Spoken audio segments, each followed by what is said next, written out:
तो new NCERTs के हिसाब से मुगल्स ने इंडिया में जो जिजिया टैक्स लगाया था वो इसलिए लगाते थे ताकि नॉन मुस्लिम्स को पब्लिक ह्यूमिलिएशन हो सके और उनके ऊपर फाइनेंशियल बर्डन आए ताकि वो इस्लाम में कन्वर्ट कर जाएं और उनको जिजिया टैक्स ना देना पड़े। तो फाइनेंशियल बर्डन से परेशान होकर नॉन मुस्लिम्स कन्वर्ट हो जाएंगे इस्लाम में और अब उन्हें जिजिया टैक्स नहीं देना पड़ेगा। इस पॉइंट ऑफ व्यू के साथ जो है जिजिया टैक्स लगाया जाता था।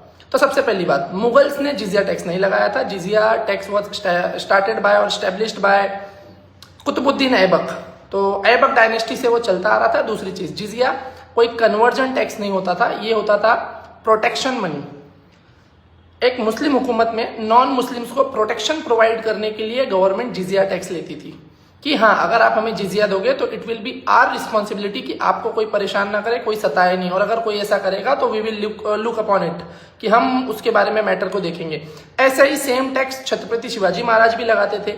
उसको वो चौथ कहते थे और जो मराठा लोगों के लिए होता था वो सरदेशमुखी होता था। चौथ उन लोगों के लिए होता था जो मराठा नहीं है, ठीक है, तो उनको 25% टैक्स देना पड़ता था और जो मराठा टेरिटरी के अंदर वाले लोग हैं उनको सरदेशमुखी टैक्स देना पड़ता था, जिसमें वो 10% ही देते थे। तो छत्रपति शिवाजी महाराज ये चौथ वालों से 15% एक्स्ट्रा टैक्स क्यों लेते थे? उनका रिलीजियस कन्वर्ट करने के लिए नहीं भाई, ये प्रोटेक्शन मनी होता था। छत्रपति शिवाजी महाराज उनको ये प्रोटेक्शन मनी उनसे इसलिए लेते थे कि अगर आप हमें ये एक्स अमाउंट ऑफ टैक्स दोगे तो now you will be under our protection. अब अगर आपको कोई परेशान करने की कोशिश करेगा, कोई आपको हैरान करने की कोशिश करेगा, तो मराठा हुकूमत की यह जिम्मेदारी होगी कि वो आपको प्रोटेक्शन प्रोवाइड करे। वेरी सिमिलर जिजिया टैक्स भी होता था, जिसको बाद में अकबर बादशाह 1556 में जो है वो रूलर बने और 1564 में उन्होंने इसको एबॉलिश भी कर दिया। उसके बाद सीधे औरंगजेब ने इसको 1679 में रीइस्टेब्लिश किया था।